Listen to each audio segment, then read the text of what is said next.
all of their marriages. So they all have arranged marriages and their grandma sets it up. So this one follows Vera and Dion, and here's the blurb. It says, from the author of The Wrong Bride and The Temporary Wife, I'm reading The Temporary Wife right now, comes an angsty and steamy billionaire arranged marriage romance. Faye is the last woman Dion Windsor wants to be near, let alone marry, yet there's no escaping the alluring pianist he's been engaged to since they were children. For years, he made his unwillingness known by his attempt to keep Faye at a distance. Faye to dust at the sight of her with another man mere months before their arranged marriage. One look at her and he realizes he's done running. Time is up, and whether she likes it or not, she's his. Or she could be, if the secrets he keeps didn't hold the power to destroy her. So, yeah, and then there's an author's note at the bottom that says, each book in this series features a different Windsor sibling, and each book can be read as a standalone. This book contains a guaranteed happily ever after and no cheating. I love when they tell you that. So you can be like, period, going into it.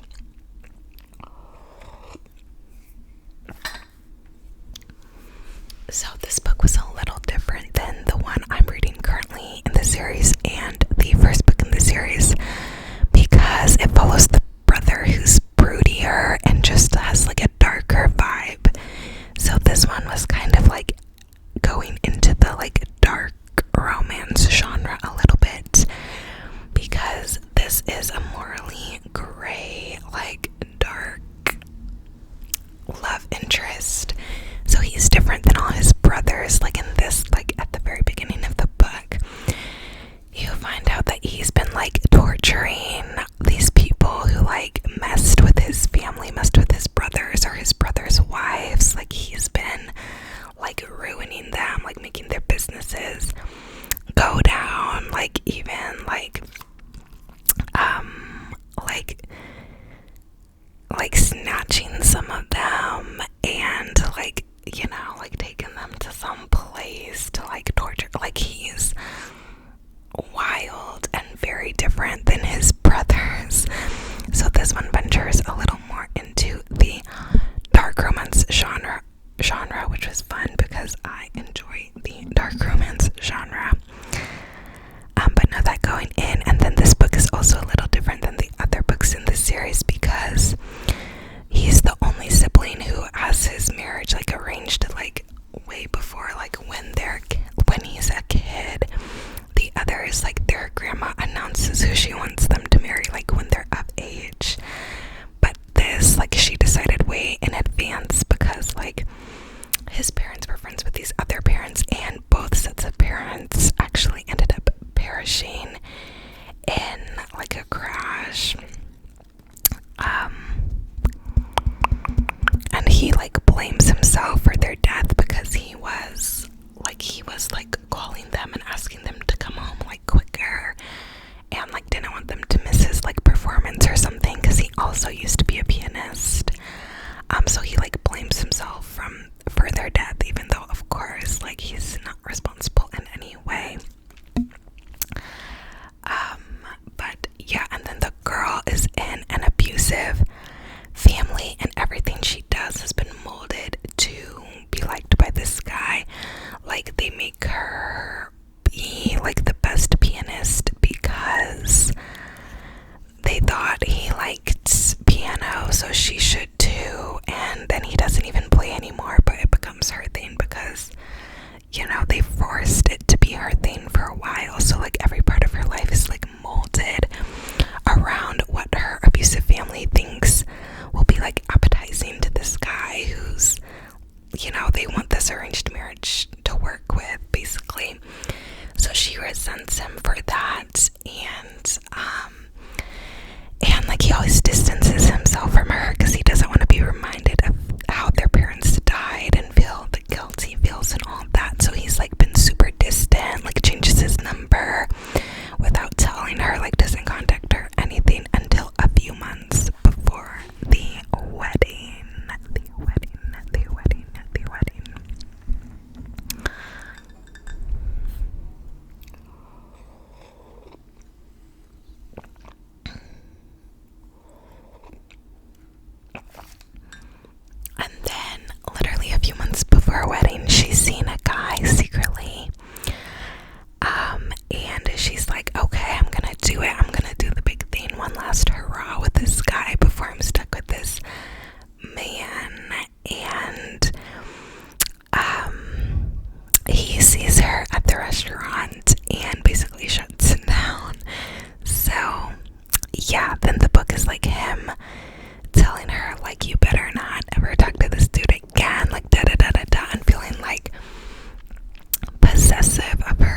series, which I also read, is called The Ron Bride, and it's Heirs and Raven's love story. So let's read the blurb for that one too. It says, she's his fiance's younger sister. He's the man she's always loved.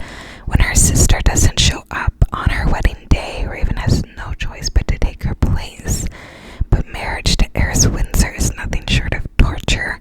The elusive billionaire media mogul is the man she's always loved, yet he's only ever had eyes for her sister. Lies, I tell you. Married to him at last, Raven is determined to win him over. After all, everything is fair in love and war. And this is war. So, and then the publisher's note says, this book contains a lot of angst. I adore angst in books. I adore it. Give me all the angst in books. All of the angst.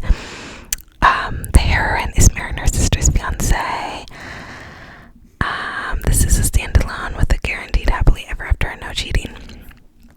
So there's more to understand about this though, because in this book she was actually who his grandmother had picked for him to marry, but then her sister weaseled her way in there, and like they got it to be switched to where her sister was gonna marry this man instead. And then this man, it's just a whole thing. Like, this man is having dreams about the main female love interest, but he's like, wait, that didn't happen, because when I woke up it was her sister, the one he's actually engaged to second.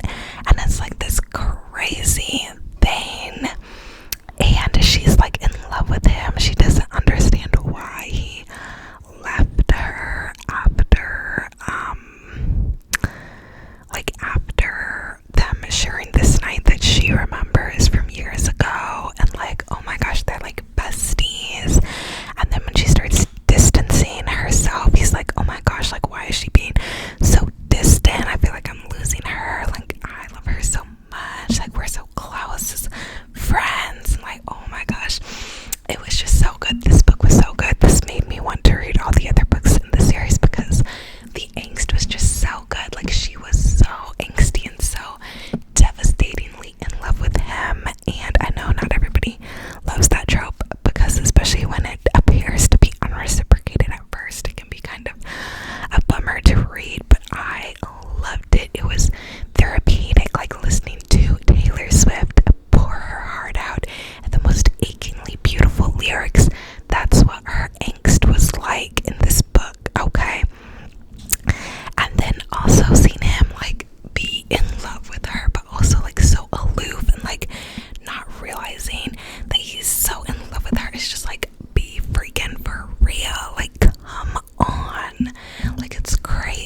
extremely dark and lots of smut.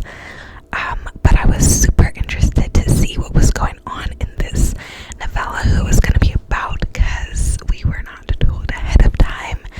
It was a spur of the moment thing. She literally posted it on Instagram. She was going to write it in like November, I think. And in December, it was done. So just like a real quick, like 80-page, smutty, fun novella. And it actually focuses on Chris and is it Ella?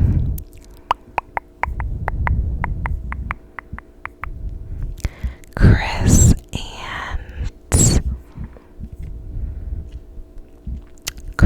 and I'm pretty sure it's Ella. It's Luke's sister, so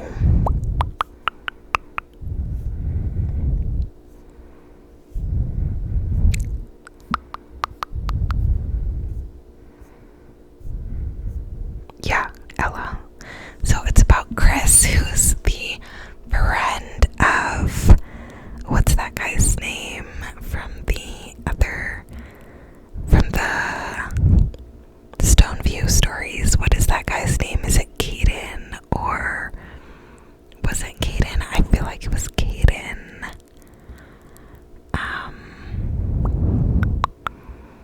Yeah, I think it was Caden. Was it? No, it couldn't have been. What was his name? Oh my gosh, I can't remember his name. But it's the friend of the main male love interest from that trilogy. So it's him and Ella, and it's cute because there's like a scene in the previous trilogy where the male love interest in that trilogy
it's third person POV. It's dark academia vibes.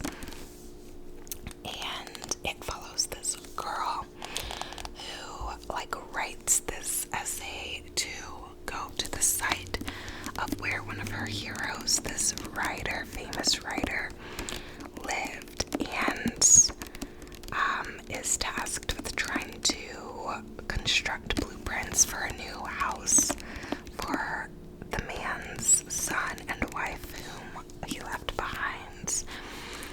And it follows her and the other student who was selected to go on this project. And the other student's very like pompous and kind of awkward and is not a fan of the guy, whereas she like idolizes who the guy had been. And it's their journey of like working together to uncover the guy's story, the story of the works that he published, and what is going on with the house. Because the house is very interesting. There's a fairy king on the loose who's like, they're supposed to like wear iron to like protect against, and who's like in this story that got published like kidnapped this girl, kind of like a Persephone type thing. And in her own life, she always used to love the idea of the fairy king. She, like thought that one day he would come for her. She wanted that. She was attracted to the darkness of the fairy king, etc.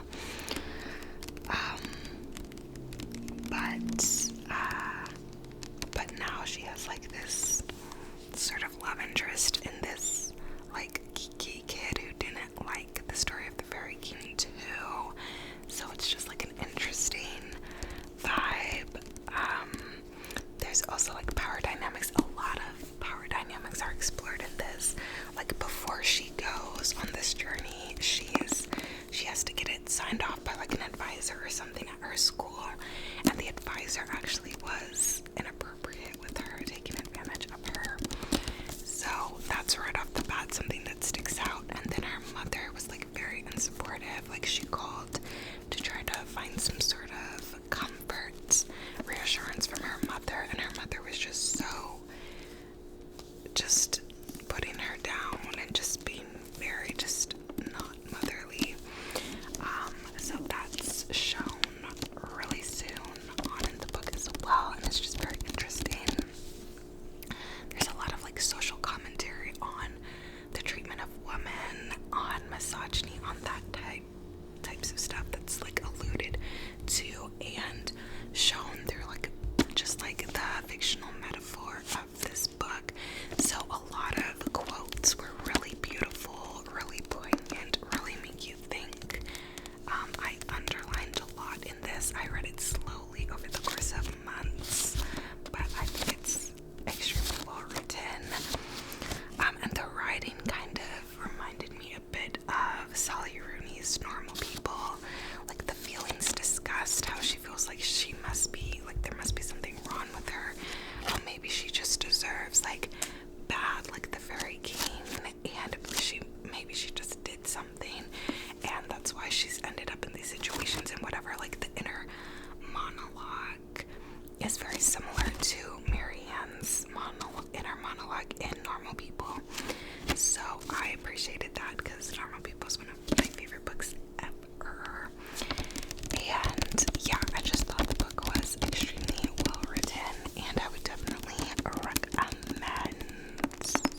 as all things did, a girl on the shore, terrified and desirous.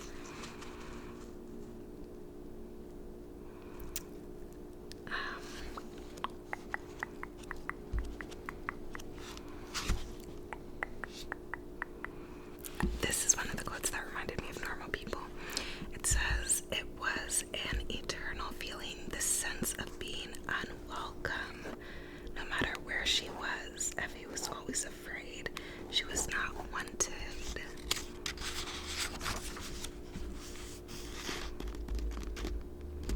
Effie finished her tea and said goodnight to the other girls, but when she went back to her room, she did not have the remotest desire to sleep. The itch of frustration and yearning under her skin wouldn't fade. Yet Effie found herself half in love with the Fairy King sometimes too. The tender belly of his cruelty made her heart flutter. There was an intimacy to all violence, she supposed.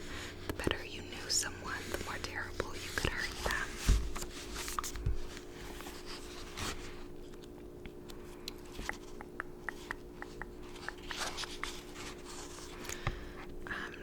So-and-so was young, handsome, a darling of the faculty. He and so-and-so took tea together. He didn't need her, but oh, he had made it seem like he did.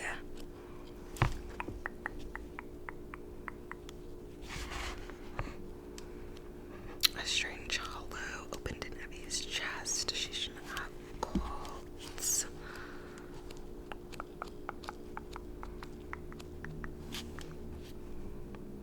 It was like the weather was mocking her, reminding her how stupid and helpless she'd been.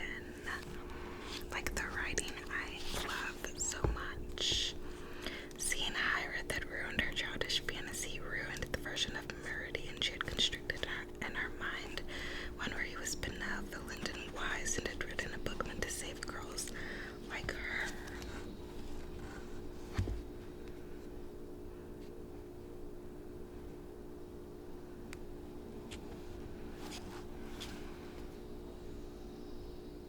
A very small part of her did want to hear her mother's voice.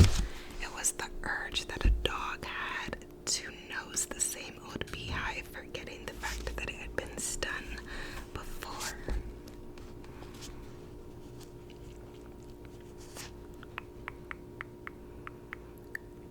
She wanted to go to that deep water place where she could hear only the churning of waves above her. I forgot to say, this whole time in the book she's like taking pills because they think she's like psychotic because she's having like these visions of the Fairy King. So they're like basically telling her, they're gaslighting her and telling her she's crazy and making her take pills to stop hearing the water, stop seeing the Fairy King. So it's very interesting. I feel like I still didn't understand quite how everything worked by the end of the book, but it was very interesting. Kind of gives you the feeling that you get after you've watched Inception. Okay.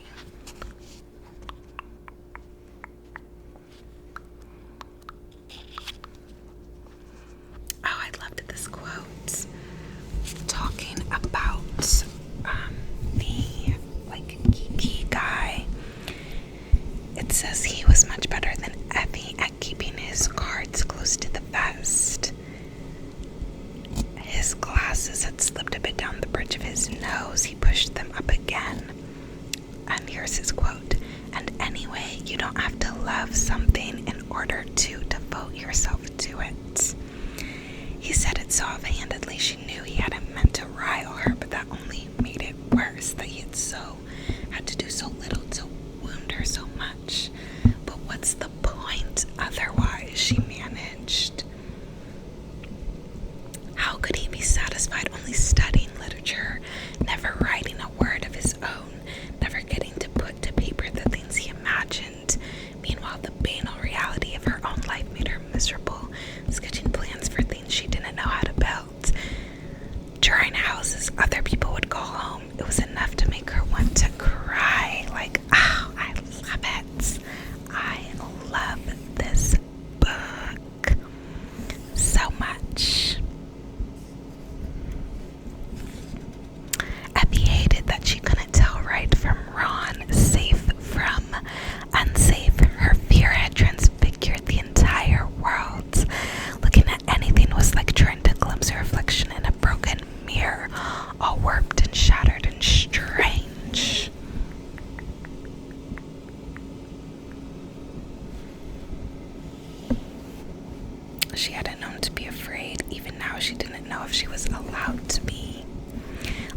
just so many gems in this book.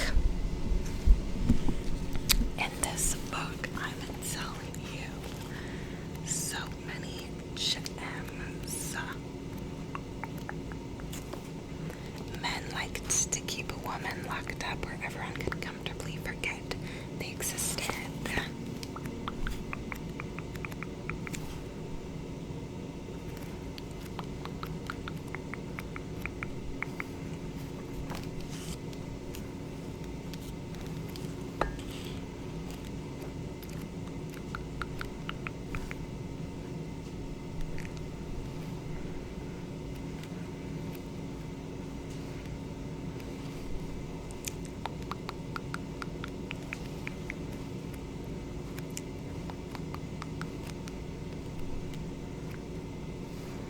Mothers aren't supposed to hate their children.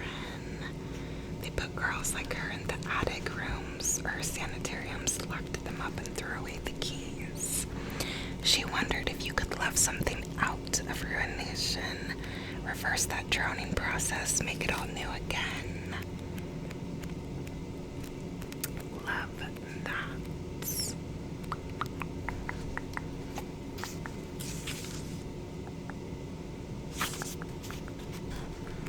And there were fun moments too, but I mostly underlined like the moments that really had me like, wow, wow, wow, wow, you know.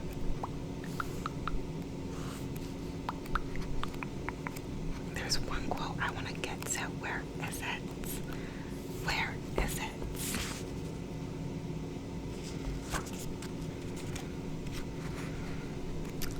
I don't know where it is. You're not just one thing. Survival is something you do, not something you are. You're brave and brilliant. You're the most real, full person I've ever met. Effie's breath caught, and when she tried to speak, she found that no words would come. She wanted to say, I don't believe you. She wanted to say, thank you. She wanted to say, tell me more about who I am, because I don't know anymore. Who was she? Just a mad girl thrashing about in black water. Part of her only wanted to cry. Like, it's just so beautiful. Oh my gosh, it's so beautiful. So, yeah.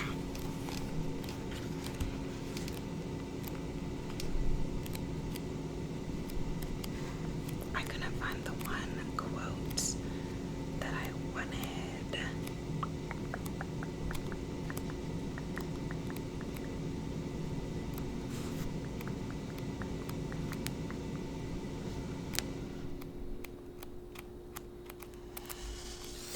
So, yeah, oh well. I did post it on my Instagram, though. I posted a whole post dedicated to this book with, you know, like 10 lines of beautiful quotes. So, yeah, A Study in Drowning by Eva Reid. And with that, alright, thank you so much for watching this video. If you made it to the end, let's put a wave emoji for A Study in